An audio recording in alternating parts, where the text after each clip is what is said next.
The majority of us were, at least at one point or another, beginning pagans who received a call or moved from another religion on an internal push of some kind, be it an interest in old myth or something deeper. And there are usually a number of stumbling blocks at the beginning of that journey, many of which I have seen beginners and sometimes even experienced pagans struggle with collectively in my community. So let's talk about some of the common ones and what to do about them, because let's face it, even the most experienced of us can fall into a few of these.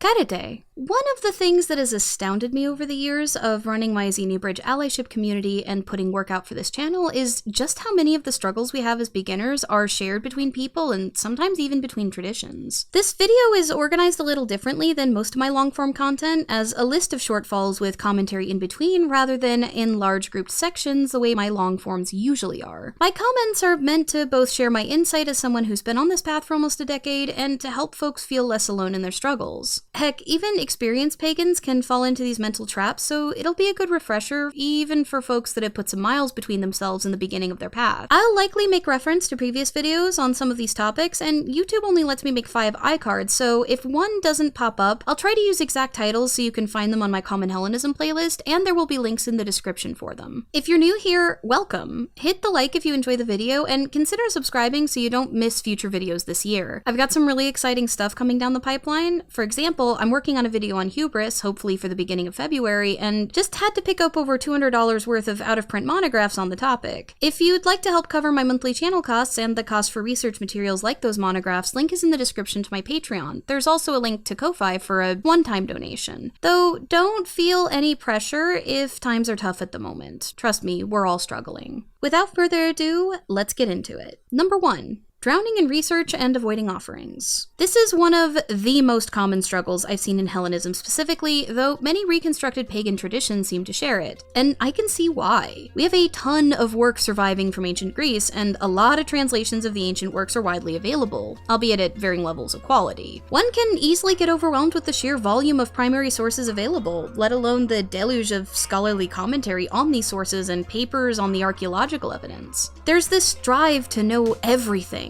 often coupled with something we'll talk about more later, the fear of getting things wrong, that can get between a beginner and genuine healthy connection with the gods. You know you've hit this pitfall when you really want to start practicing and the little reply comes from far away, but have I read enough yet?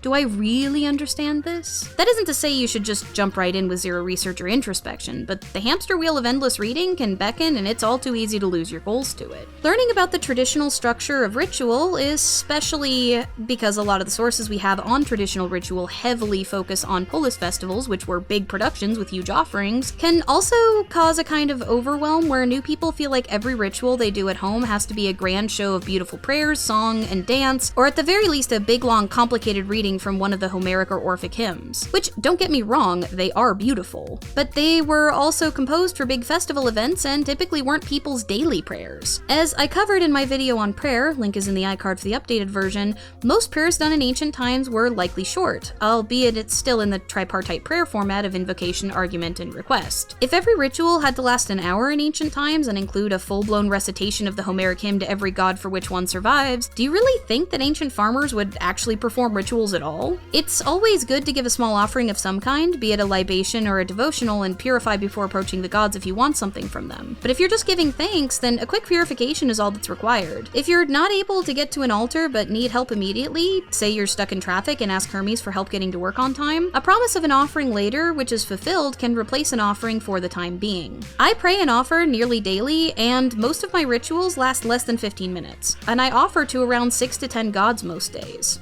It doesn't have to be a big production every time to please the gods. If you approach earnestly with an offering, either physical or devotional, as often as you can in a purified state, that is often enough. Also, just as an aside, you don't have to honor every single one of the gods you have praxis with in every single ritual that you do. There's a lunar calendar in Hellenism in particular where there are 9 sacred days that are sacred to various gods, though the 5th one is an inauspicious day that's sacred to Horkos and the Erinyes, or Oath and the Furies, so not so great to honor the gods on that day unless you're in an emergency. But for the most part, the majority of the Theoi each get their own sacred days, and for the rest of the gods, you can honor them when you need something from them or when you'd like to give give thanks to and recognize them, it doesn't have to be every single god every time is my point. Though many people do like to do a big, grand prayer on Numenea to honor as many of the gods as possible for the coming month. So if you're one of those, then the Labrys book might actually be helpful for you, because it has a beautiful prayer that addresses the vast majority of the Theoi that we know about. A related pitfall from some other traditions, such as heathenry, that I've seen relates to being afraid to try and worship or borrow from other traditions when not enough survives from the one you wish to practice. Syncretism can go a long way in those situations, as can trusting divine experience to guide you when evidence doesn't exist for a practice you'd like to try. Number 2, forgetting to cleanse before offering. This one primarily applies to Hellenism, though there are many reconstructed other traditions that suggest or require cleansing or purification of some kind before approaching the gods. We'll get more into the inverse of this, excessive fear of pollution or treating it as sin later on, but for now, this is a habit that can become an issue in our connection with the gods if it's indulged in too often. Cleansing doesn't have to be elaborate. It can be as simple as washing your hands in purified water, or as complex as an entire bath or shower beforehand, depending on how dirty you feel and what kind of fluids may or may not need washing away. Cleansing before ritual, even if it's not a requirement in your tradition, can still help settle you into the attitude necessary for prayer and worship. I know that once I dip my hands into the font of Kernips, I know that I'm now in sacred space, and that until I've finished the ritual, my focus needs to stay on the gods. It's as much a part of the rhythm of daily worship as the smell of the incense or the precise tip of the wine glass for a libation. On the theological side, it's also a sign of respect toward the gods. We're recognizing that we're now stepping into communion with them and are clearing ourselves of anything that might distract us in some way from that. Number 3, not starting worship until you have insert object here. I've seen so many variations on the question, do you need an idol, statue, picture of a god, etc. in order to worship, over the years that if I had a nickel for every one of them, I wouldn't need a Patreon anymore. The answer to that question is no, by the way. Idols, altars, and shrines are incredibly helpful, and you should endeavor to set one up if it's safe and you are able. But, as long as you cleanse before worship, you can make offerings anywhere to any deity. Our gods aren't bound to their statues, though it was thought in ancient times that if the space was cleansed, they might visit them to partake in offerings in a different way. The point is, these items are useful, but not required, and the belief that you need them in order to begin, when examined closely, is often a stalling tactic due to fear or some other internalized assumption. The gods can hear you when you open your mouth and pray, wherever you are. Cleanse, offer, and call. Goddess starts when you build the relationship. Number 4. Thinking about the gods rather than offering. This can pair with both the previous pitfall and the first one. Keep in mind, doing devotional offerings most of the time because you're in the broom closet isn't what I'm talking about here. I'm talking about folks who are safe to practice and just think about the gods periodically instead of worshiping and offering to them regularly. If you consider yourself eclectic and feel this works for you, then far be it for me to stop you, but most who call themselves Hellenists are looking for something a little more traditional. And if you're thinking about the gods and haven't offered for a while for whatever reason, it's usually a cue that you should consider offering. We build the relationships with the gods through reciprocity after all, giving and receiving. Thinking about the gods without offering is like looking at your friend's social media all the time without ever talking to them or replying or interacting in any way. You might learn a lot about them, but it does little to deepen your actual relationship. Number 5. Calendar paralysis. This is another one that can often be a Hellenist issue, though I know that Anglo-Saxon heathens and some other traditions have festival and holiday calendars that they also can adhere to. In Hellenism, at least, we have a lunar calendar from Athens that many folks reconstruct from, and in between the recurring sacred days starting at Numenea, link is in the iCard to my video on that if you'd like to know more, and the many civic festivals, attempting to reconstruct it all can get overwhelming. Which is why I advise that most of you don't try to do that. When you first start, try and observe Numenea and the monthly recurring sacred days for the gods that have them, as well as Deipnon and the cleansing days, and that's a really good place to start. Those ancient festivals had cultural connotations that many modern people just don't apply, and some had to do with an agrarian calendar that doesn't apply to where many modern pagans live. So if you mince a bunch of them, don't sweat it too much to start off. As you get deeper into your practice, consider picking up a calendar with those days on it. I have one that I make each year, and there are a few others out there done by orgs and individuals that you can choose from, as well as online at Episteme Academy. Try planning ahead for a couple of at-home festivals that feel meaningful to you, if you choose to, or find an online community that celebrates a few of them and join in on a group ritual. These festivals were civic, not just at home, and it would be madness to try and reconstruct every single one of them. Pick the ones that feel important to you, plan ahead, and don't sweat the ones you miss. Number 6. Comparing your practice to images online.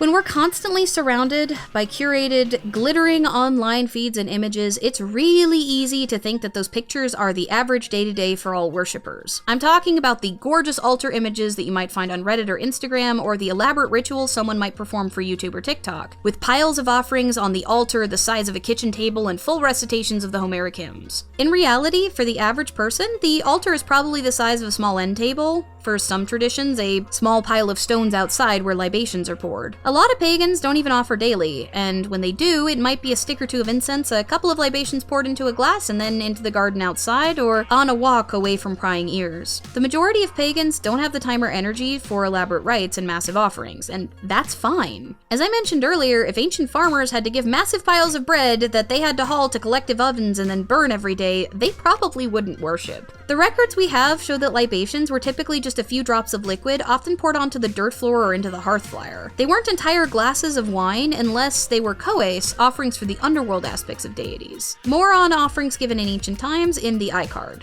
The point is, if you feel moved to give massive offerings or decorate your ritual space to be gorgeous, go for it. But don't feel inadequate if that's not your day-to-day. It's not mine either. And if you ask folks honestly in a larger community, you'll probably find that it's not most of their day-to-day either. The images we present of ourselves and our spaces online are our best, not our average. And it's really easy to feel inadequate when you compare your usual to someone's special occasion. They're designed for impressiveness and presentability, not practicality. Your average is just fine. Number 7. Either ignoring tradition entirely or conversely trying to reconstruct it too strict. I talked about this more in a recent video on attitudes many of us use to distance ourselves from the gods. Link is in the iCard if you missed it, but taking the methodology you start with and making it an identity that you then compare all your actions against can be a major issue. I'm of course talking about people who identify as eclectics or reconstructionists who become so married to the idea that they reject divine experiences or practices that might improve their relationship with the gods in some way because it doesn't fit into that starting paradigm. Ignoring tradition entirely can result in either the gods ignoring you, or if you do something like offer human blood to them, actually upsetting them. Sticking to rigidly to tradition can be overwhelming and downright impractical. After all, who has 100 perfect cattle just hanging around to be offered every August? Unless you're a cattle farmer, probably not you, and definitely not me either. And even if you were a cattle farmer, can you really take that hit to your profits every year? I think not. We really don't have the apparatus of the state to assemble these sorts of offerings, and in most pagan traditions, there aren't enough of us for in-person gatherings to collectively offer such things. Plus, we've lost most of the standards the ancient used to judge these sorts of offerings as appropriate, and the context of what made so many animals such a sacrifice in the eyes of the gods has been lost as well. If you're not being that strict about animal sacrifice despite its seeming prevalence, why do you feel that offering soda or cinnamon rolls or taking a shower instead of bathing in a sacred spring for purification is somehow wrong? Or if you're on the other side of things, what's wrong with trying to cleanse before your practice or offering something more traditional? It's no more a box or trap than you make it, and you may find the nature of your relationship with the gods changes as you try things out.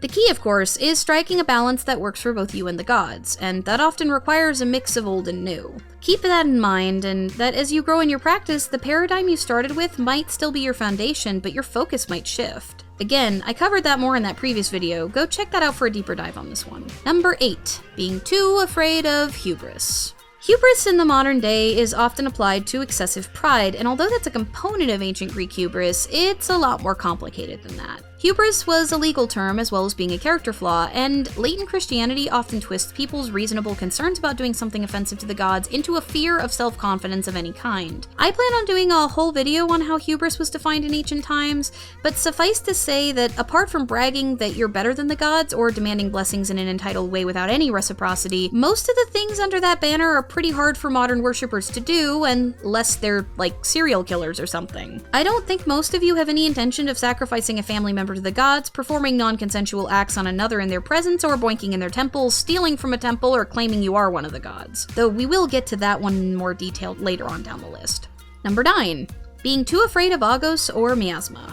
I paired these together because they're similar fears and often stem from latent Christianity. Many beginner Hellenists are absolutely terrified of angering the gods, but as I covered in my video on Miasma and Argos, link is in the iCard if you missed it, there's a pretty short list of things in ancient times that were collectively believed to trigger deity rage. If you are currently afraid of the gods being mad at you, please listen carefully and see if you've done any of the following. Bragged you're better than the gods, spilled human blood on the altar as an offering, murdered someone and avoided getting caught, got it on in one of their temples, stolen from one of their temples, broken an oath sworn to one of the gods or on the river Styx, chopped down a sacred tree in a sacred grove dedicated to one of the gods publicly, claimed to be one of the gods when you are not, killed a suppliant in a temple, killed a member of your family, killed guests staying at your house, went out of your way to make guests who are being respectful staying at your house miserable in every way possible, or your host miserable in every way possible. I'm sure you can see how difficult many of these would be for the average person. Right? If you did manage to do one of the minor ones, there are purification rituals from ancient times, and if those are inaccessible due to the requirements of animal sacrifice or something similar, a skilled modern Hellenist diviner can help you figure out an alternative. Just make sure you turn to someone with some familiarity of both ancient and modern traditions. The gods still communicate with us, you know. They're still gods. Likewise, I've seen people talk about how certain attitudes and beliefs are miasmic. Some of them might be athemis or against the natural order of things, but miasma is just another thing entirely. It's less a synonym for sin and more a synonym for mortal. Most miasmic things, like bodily fluids, including blood, the fluids associated with bedroom fun times, birth, and death, are just things that remind us that we're mortal and thereby different from the gods. Apart from a death in the family, which has a specified amount of time before miasma clears to allow for grief, and birth, which also has its own specified period, most miasma can simply be washed away with a purifying shower or washing your hands in kernips or purified water. Also, you don't need to be in a ritually pure state all the time. Only when you're approaching the gods at the altar. We're human. The gods know that. They're gods. Number 10, obsession with doing things right to the point of inaction. See how all these pitfalls can just compound with each other? This one pairs with the previous pitfall and the fear of Argos. Everyone has a rough time getting used to a new way of doing things, and prayer, ritual structure, and offering are no exception. It takes time for it to feel natural, and not every ritual you do is going to be a big flashy production with a light show, a full orchestra, and a live performance of the Bacchae. If they are, why haven't you built a temple yet with all that money that you have to burn? My point is that doing things right is less important early on than establishing the habits of regular practice in the first place. The gods are perfectly capable of communicating with you as you learn discernment. They can tell you in a myriad of ways if they're unhappy with something that you're doing, or the feelings you get during ritual can provide some kind of flag for you to realize that yourself. It was said in ancient times that when an offering was rejected, the hieros performing the sacrifice appeared more to be a butcher than a holy person, to the one whose behalf the sacrifice was being made. But when offerings were accepted, the joy of the offering would fill them. We can pay attention to our own feelings during ritual and after to gauge whether or not we're on the right path. Also, divination. There is always divination. When folks were worried that the gods were unhappy with something that they were doing in ancient times, they would go to a mantis or a lot oracle shrine and get a reading done or toss the knucklebones themselves with an offering to see what the gods had to say. We have access to a whole host of divinatory methods in the modern day, including translations of some of those ancient oracle monuments. You can get knucklebone dice pretty easily enough on Etsy if you want to go traditional, or there are numerous oracle decks and other divination methods available all over the place. We're spoiled for choice. If you want to know, there are tons of ways to ask the gods. Don't let fear of their anger stop you from trying to build a relationship with them. By the way, for more on divination, there's a link to my video in the description. Number 11, the gods aren't listening unless something big happened. It's easy to get the impression if you spend most of your time reading ancient myth or historical accounts of things like wars and visit to oracles, or even if you just spend a lot of time playing games and watching movies, that the gods manifest their presence in a flashy way most of the time. This, as most modern pagans will frequently discover, is actually rarely the case and usually not the best sign for a community if they do. Number 10 can often pair itself with the idea that a major miracle or sign needs to happen with every sacrifice or the gods weren't present and you should just go eat worms. The feeling of joy from an accepted offering can often be a very subtle, quiet thing. It's not always going to feel like a lightning bolt to your skull and might not always get an omen shortly after with information or instruction for your daily life. The gods often work in subtle ways. The answer to your prayers could be a package arriving sooner than expected, a gentle feeling of calm where panics might have ensued later that day, the perfect sear on the food you just cooked, or the potatoes in your garden not getting destroyed by the same burrowing bugs that wrecked them last year. It could be a delay on an assignment deadline or a sudden burst of energy to complete it on time. My point is that our prayers are answered often through means that appear mundane. But Allie, you might be thinking, how can I know the difference between answered prayers and confirmation bias? And there isn't really a simple answer to that question. The simplest would be divine on it and see what you get, but the more accurate answer is that discernment takes time to develop. The hand of the gods in your life will often take shape in ways you didn't initially expect, but you may discover patterns as your relationship with the gods develops and deepens. Talking to others in a community can help you develop that discernment, as can examining how ancient people experience things like blessings, omens, and epiphanies. Link is in the description to the video that I did on divine experiences where the gods manifest, epiphanies, and the way that we talk about our divine experiences in modern pagan communities generally. Also, if you're looking for a community to share with, I have a pagan allyship community with a slight focus on Hellenism linked in the description below called the Xenia Bridge. You're welcome to join and hang out with us if you'd like to. Number 12. Everything is an omen. This is the opposite of the previous pitfall. The paranoia that every little thing that happens in your life that seems in any way unusual must be divinely inspired. If you have something huge happen, like say a loved one miraculously makes it out of a surgery with a really low success rate after you prayed and offered in desperation to save them, or sometimes when you're just sitting out and read a ton of myths where the gods seem to interact with every aspect of the characters' daily lives, it can be really easy to slip into the mindset of paranoia and concern where you want to read the divine into everything that happens. As mentioned in the previous entry, discernment takes time to develop. Knowing your normal day-to-day is essential to determining whether or not something was a divine experience of some kind. If you have a nesting pair of eagles living by your house, seeing them flying at a time you'd normally see them probably isn't an omen from Zeus, but seeing their courtship fall might be. Or if you see one perched in a place where they're normally not, or happen to catch them as they carry something off, that might be if you don't see it very often. Blessings, as I mentioned before, can be subtle, but subtle things rarely amount to major calls. Dreams can be even harder to read, especially if you were reading or watching something related to the themes in the dream before bed. In my video on epiphanies, I mentioned that divinely inspired dreams often have a heavy sense of reality and solidity to them that normal dreams just don't. And that's one of the ways that I personally can tell the god in question might actually be that god and not just a fragment of the tired mind of someone who writes about them for a living. I'm sure you're sick of me saying this, but divination is an important tool for discernment. If you're not sure if something is a good or a bad omen, ask. If you get gibberish back, it's probably not. If you get something really clear related to the thing you think the omen is about, then you have a starting place and can begin making decisions about how to respond to the information you've been given. We have a ton of tools we can use to communicate with the gods. If you're in doubt, ask. Number 13, main character or chosen one syndrome. This is one of the pitfalls many of us are the most afraid of, though those of us who have been in online spaces for any amount of time have probably met at least one person like this. Someone who goes on about how the gods affect every little single thing in their daily lives. This is frequently paired with number 12, but taken to an extreme. I am going to say up front that I absolutely believe that the gods will call oracles, mantis, hieroi, and other sacred folks to their service over time. If you don't know what a hieros is, link is in the description to that video too. I also think that those who receive these calls will receive them in service to a community, often one that they've already been serving in that way, and that said calls need to be heeded at both the acceptance of that community and the individual. In other words, communities do have a say in who their priests are. That said, the likelihood of any one person who doesn't already try and serve in that capacity in some way for a community being called to oracular or hieros position is fairly low, and needs to be met with scrutiny. The community who has met with such a person is well within their rights to divine on the call and discuss whether or not they want to accept said person as what they say they are. What I'm not entirely sure of are those who claim to be avatars of, vessels of, or incarnated deities themselves. When the gods appear in human form in Hellenism at least, it's usually only briefly to accomplish a goal and often unclear whether they were just collective vision or actually physically manifested. The likelihood of one of the theoi specifically being born into a human body for any length of time seems very, very low to me from the evidence we have. Likewise with people being possessed fully by the gods or being called to represent them in an official capacity.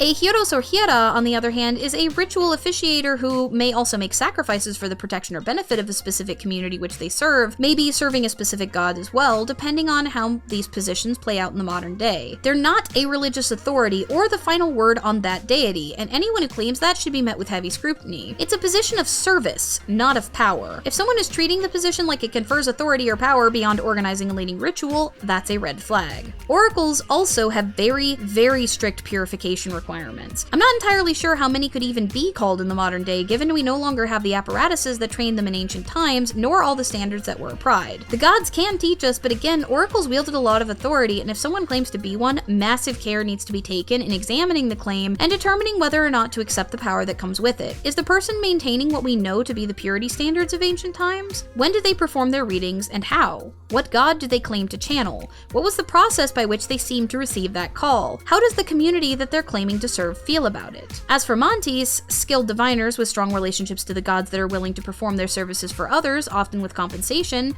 there's a lot of people who can technically claim that title. Typically, Montes in ancient times served a particular deity, often Apollon, Pan, the Nymphae, Dionysus, or Hermes, and many of them used lot divination, which modern tarot, oracle, and astragallos divination all fall under. By oracle, I mean oracle cards here, so think things like oracle card decks in the Lenormand. As long as a Montes or diviner isn't claiming to be the sole arbiter of the will of the gods, it's not a title that is unavailable to modern people. Use your best discretion and education to determine whether the message you get from one is accurate, and remember that you always have the option to double-check their divination yourself with your own. This can also manifest as the gods have chosen me to build a real temple and meat space, which comes with a lot of pitfalls. There are a few considerations we need to make when assessing these sorts of claims. The first would be, are they asking for money? If so, is this an individual asking, or do they already have a nonprofit infrastructure in place? If there is a nonprofit, are their bylaws public? Do they have financial statements available publicly? Can you get a tax receipt to write your donation off of your taxes? Does the person or organization making this claim have land upon which to build said temple or a plan of how to acquire it? Do they have a team of architects or at least one and a lawyer that they can call on for those concerns? What is the structure they plan on implementing to ensure the temple remains public and not merely their own public fiefdom? Are they trying to encourage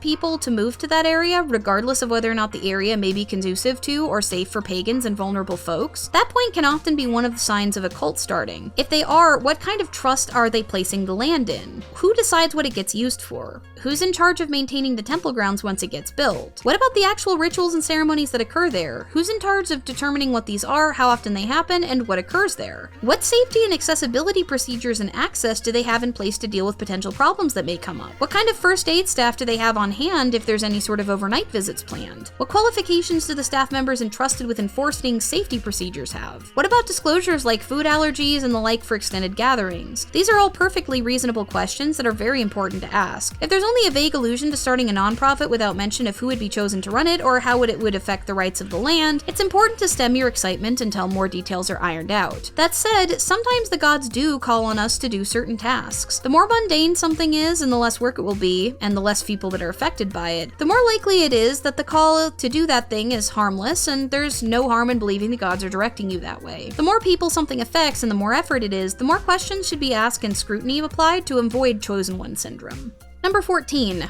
Mythic literalism. I've actually done 2 whole videos on why mythic literalism wasn't even likely the norm in ancient times. Links to both are in the description, but I'd like to go over it a bit here too. Mythic literalism can be a lot more subtle than the kind that we often see from fundamentalist Christian sects. It can be as overt as someone thinking the Iliad and the Odyssey literally happened as written, and that Hesiod was a prophet when he said that Zeus is gonna wipe us all out and start over if humanity stops worshipping the Theoi. But it can also be as subtle as believing that Poseidon and Athena can't be worshipped together because they got into a conflict in the Odyssey. The reality of the latter example, by the way, is that they were often honored in the same civic festival rites with their priests sacrificing alongside one another. One of the things we learn from the Theogony, when it's taken metaphorically as a teaching text about the gods, is that the way that the gods Timai overlap in Hellenism, at least, prevents the majority of conflicts between them from occurring. Timai, by the way, means domains or honors. They're the areas over which the gods rule. Poseidon fathered horses, but Athena invented the bridle. Hermes may have stolen Apollon's cattle, but both carry the epithet Klerios in reference to ruling over lot divination, and Hermes carries the prayers of humanity to all of the gods and the messages from the gods back to us. Gaia might have been angry enough to demand the Trojan War, but she also shares the domain of Earth with Demeter, who enables our crops to grow. My point is that it's pretty clear between the ancient scholia and the way that rituals were performed on the civic level that mythic literalism was fairly uncommon in ancient times. The myths likely were understood by many as allegorical, and the best use for them in the modern day Hecate. This isn't a comment on the theological debates regarding deities and other traditions, other than to say that theological disagreement is essential in paganism on the whole. If some sources lead some sects to believe that gods and other traditions are unhelpful to humanity, so long as they're not trying to force that on anyone else, their interpretation doesn't have to have bearing on your practice.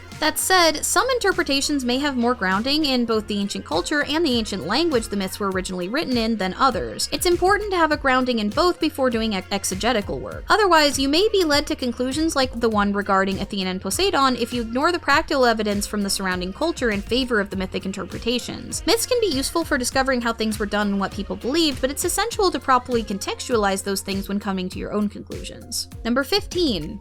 Obsessing over one or two gods without paying attention to the wider group, or trying to honor all of the gods every day or in every ritual. Many pagans of all stripes start their journey into praxis in their tradition with a call from one or more deities, or a divine experience of some kind that they later attribute to a particular deity. While it's true that in ancient times many families and individuals had certain gods they honored more than others, what I'm referring to here are patterns I've seen in certain communities where people will talk about how for months or years they've only honored a particular deity they felt close to, while ignoring many others that may have an important place in their life. A variation on this is the strange compulsion I've seen in some communities to classify deities as beginner or advanced, as though gods can be put into a game scale based on how difficult they are to deal with. My issue with this should be obvious. Would you rank your friends as beginner friendly or advanced in terms of someone's skill with social interactions? Or do you think they might not appreciate the level of their interaction being ranked on that scale? I'm not saying the gods are going to get mad about this. I'm drawing a parallel to show how strange and silly this idea might be if you were to apply it to a flesh and blood person. This isn't the same thing as warning someone who's beginning praxis with, say, a deity of transformation like Dionysos that aspects of their life might change based on the experience with that deity. Statements like Hermes is loud or Athena is blunt don't fit into what I'm talking about here. I've literally seen people discouraged from approaching Athena or Dionysos in favors of Hermes or Hecate because they claim they're not good deities for beginners, as though the gods aren't capable of meeting people at their level in the journey. Related aside, well, another major variation on this is settling into a worship pattern for a single god or two that you felt called to, specifically because you expect calls from the other gods before beginning Goddess with them. We still don't know why individual gods call specific people, any more than most of us know why we first made friends with someone that we met in class or at work, or why a pet that we've had for a long time just seemed like the right one in the adoption center, because articulating the reason behind forming a relationship with another being is difficult because relationships are complicated. Treat your relationships like relationships, and remember that it's important to get to know other gods that yours may have contact with. Poseidon may preside over the sea, but Athena has a lot to do with ships. Athena invented the plow, Demeter rules over the grains in their harvest, Persephone drives the blooms, and Pluton protects the crops and pushes them to sprout. The intersection of the Tamai of the gods is vast and complex. It's always a good idea to establish practice with many of them. Number 16.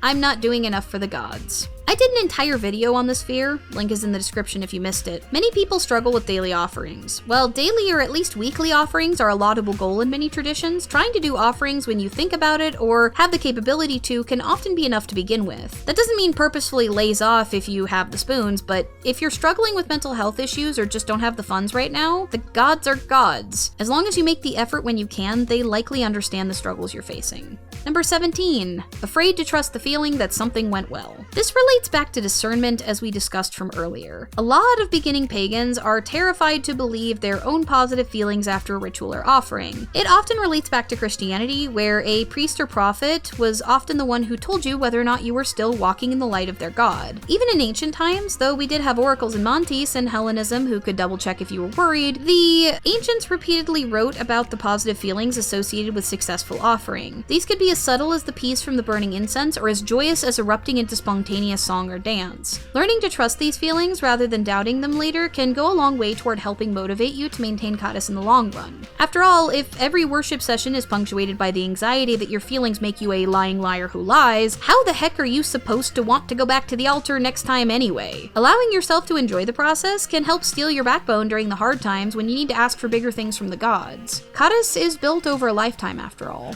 Number 18, thinking you're not good enough to ask for anything or being afraid to approach the gods. I saved this one for last because it's one of the hardest to deal with. I want to return to the Agos checklist from number 9. Have you done any of those things? No? Then the gods probably aren't angry at you. I'm not going to dip into Platonism here and say that the gods are perfectly good and capable of doing no wrong ever, but what I will say is that I'm not sure if anyone actually deserves anything from anyone else. That's a very reward and punishment mentality that smacks of cosmic dualism and latent Christianity. Does your cat deserve for you to feed them every day because they're particularly good at being a cat, or insert appropriate animal companion that you love here? Or do you love that animal because you enjoy their company, beauty, or another characteristic about them? We all have that one friend who melts into a puddle of insecurity about your friendship with them anytime you do anything nice for them. You might have a whole list of good qualities prepared for when this happens, but be honest with yourself. Is that the whole of the list? Or are there experiences you've had with them that belong there, but you just don't have the time or the words to list them? Can you sum up the whole of what makes your relationship worthwhile in a few words? Could you actually name the exact why for all the relationships in your life right now? Or are relationships complex, multifaceted, and significantly more in-depth than